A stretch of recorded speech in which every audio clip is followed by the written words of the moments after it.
Hi everyone, so this is Priyan, and today we are going to talk about climate change. But whenever we're going to talk about climate change, we always talk about these greenhouse gases. So let's start talking on greenhouse gases. What is these greenhouse gases? These are special kind of gas which exist in our environment, capturing the solar radiation and reflecting back to our environment. Like it's a good thing for our environment because of these greenhouse gases we can survive at the night, because in the daytime we get the solar radiation, but what about the night? So there is no sun, so no solar radiation, but still we are surviving without freezing out because of these greenhouse gases, because they capture the solar radiation and they reflect back to the earth. Because of that greenhouse effect, our global temperature maintained in a way we can live even at the night. But when it become a problem, the thing, the amount of this greenhouse gases getting higher and higher. So let's imagine like this. Think about a light blanket you're using in the night. If it's one, it's okay for sleep. Think about two, three, four, five. The number of blanket layers you're using getting increase and increase day by day. So then you can't sleep comfortably, right? You get more hot, so you get sweat and you feel uncomfortable while sleeping. So you can't sleep, right? The same thing happens to the environment. Imagine those blanket layers are the greenhouse gases. Whenever the layers increase, the earth become more warmer. So because of that, the global temperature is going to rise. Global warming. What's the big deal with global warming? Imagine the ice in Arctic and Antarctic. They're going to melt. When the ice is melting, sea level is going to rise.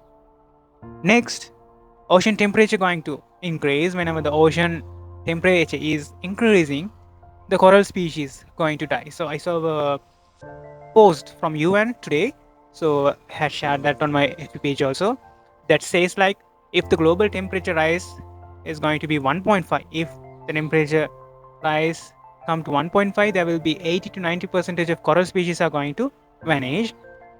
When it comes to 2, 99 percentage of coral species were gone from our planet.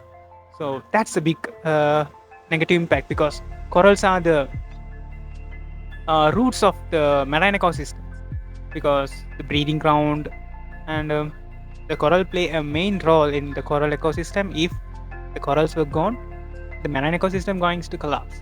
If there is collapse of marine ecosystem, even there will be a shortage in the oxygen also.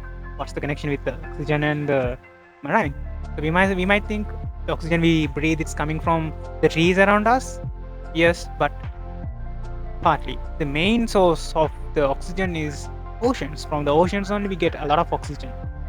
If the ocean ecosystem is going to collapse, we get low oxygen also. So there are several issues with this. So let's understand what is this greenhouse gases. That's a good thing for our environment.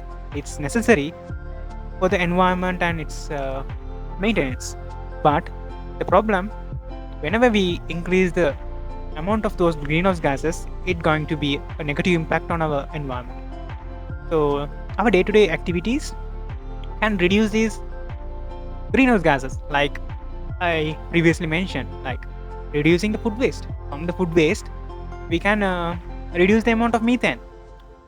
Uh, Using less electricity or using public transport can reduce CO2. So there are several ways which we can contribute to reduce these greenhouse gases. So because of that, we can control and keep the global temperature in a limit below 1.5. If we all together, if we work on it, we can reach that goal. So let's spread awareness and talk about this and make others understand, and let's change our lifestyles in a sustainable way to make this world a good place for our future generation also. So see you guys in another video. Have a nice day, guys.